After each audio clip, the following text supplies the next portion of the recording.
Hey guys, welcome to the Chicago Auto Show, and this is Ask Roman 4, where I tell you all the trade secrets of how we produce videos and how we review cars. And auto shows are very important to us because this is where the industry and the journalists get together, and it happens only 4 times a year. And on this episode of Ask Roman, I'm going to tell you how we decide which cars are the most newsworthy. In other words, which cars are the most interesting. We cover 4 auto shows every year in this order: LA, Detroit, Chicago, and New York. And we have to decide which vehicles you think are the most interesting. And there's a hierarchy. I'm going to start with the least interesting or least newsworthy to the most interesting. And that's why I'm here at Chevy. If you look, there are 9 special editions here. These are the red light editions. And special editions are cars that basically have already been introduced but have something unique or cool about them that makes them, well, special. In this case, when you look at the Colorado truck here, you see the red line edition. There's red behind the letters. There's a little bit of a red line on the wheels. There are these red hooks. So they're a little different than your normal run-of-the-mill Colorado, but they're not as interesting as the number 4 vehicle on my list. Now the next car type on my list that's more newsworthy than a special edition is this. It's a concept car. This, of course, is a Miata Speedster concept. And concept cars are cool because at some point they may become real cars. Will Mazda actually build a Speedster? We don't know. If I ask them, they'll say, well, this is a concept car, we're thinking about it, we're looking at it. So it's a car that has limited interest because it's way cool, but it may never get built, thus you can never buy it, which makes it somewhat interesting, but not incredibly newsworthy. A lot of concepts never become reality. I hope this one does because, yeah, I'd love to drive this bad boy. Working up our list of popular cars and trucks at an auto show, we have this. Of course, this is a Tundra, and over here is the Sequoia. And what makes these vehicles interesting is that they've been refreshed. A car has a life cycle. It could be 4, 6, maybe 8, maybe even 10 years. And usually in the middle of that life cycle, the manufacturer refreshes it.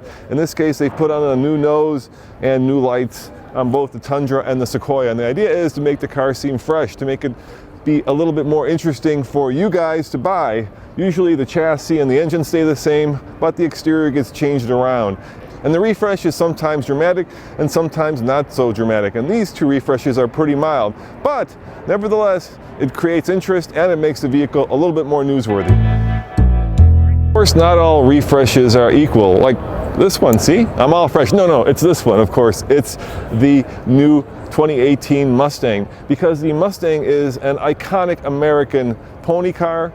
There's a lot of interest. Since 1965 and a half, people have been buying Mustangs. So of course it's going to be a lot more newsworthy than a Tundra or a Sequoia. And by the way, if you're interested in this refresh, we've done a video on TFL car that goes into pretty much everything you ever want to know about it. So check that out. But this refresh, of course, is more newsworthy than the other refresh. This is the Kia Stinger GT. Now, this is newsworthy, or at least it was when it was introduced to Detroit, because it's a brand new model. It's not as newsworthy as the number 1 on my list, but nevertheless, when a manufacturer introduces a brand new model like this, this becomes very interesting. The problem is, a lot of people aren't necessarily Googling Stinger GT because until Detroit, this car did not exist. And by the way, here's a TFL top tip. When you come to an auto show, you can figure out which car is most important to the manufacturer, and that usually means which car sells the most by which car is on the rotisserie. In other words, which car is spinning and highlighted. And here, of course, they're highlighting the Stinger and 2 other cars which are important to the brand. And the number 1 most interesting type of vehicle is right here.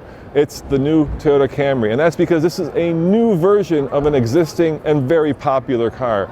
And a new version usually means that not only is the skin new, but also the powertrain, different engines, different everything. It's a ground-up new vehicle, and that makes cars like this that are extremely popular, means they sell a lot of units and have been completely redesigned, the most interesting and newsworthy type of cars here at the auto show. Well, almost. I've got a bonus, of course.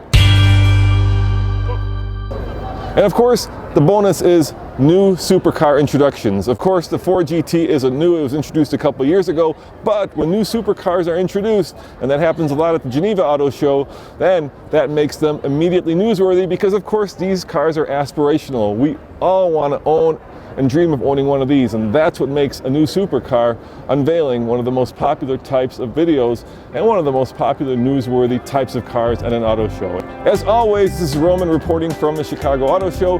Click here to watch more videos, and thanks for watching another episode of Ask Roman. See you guys next time. Gosh, I want to get behind the wheel of this bad boy.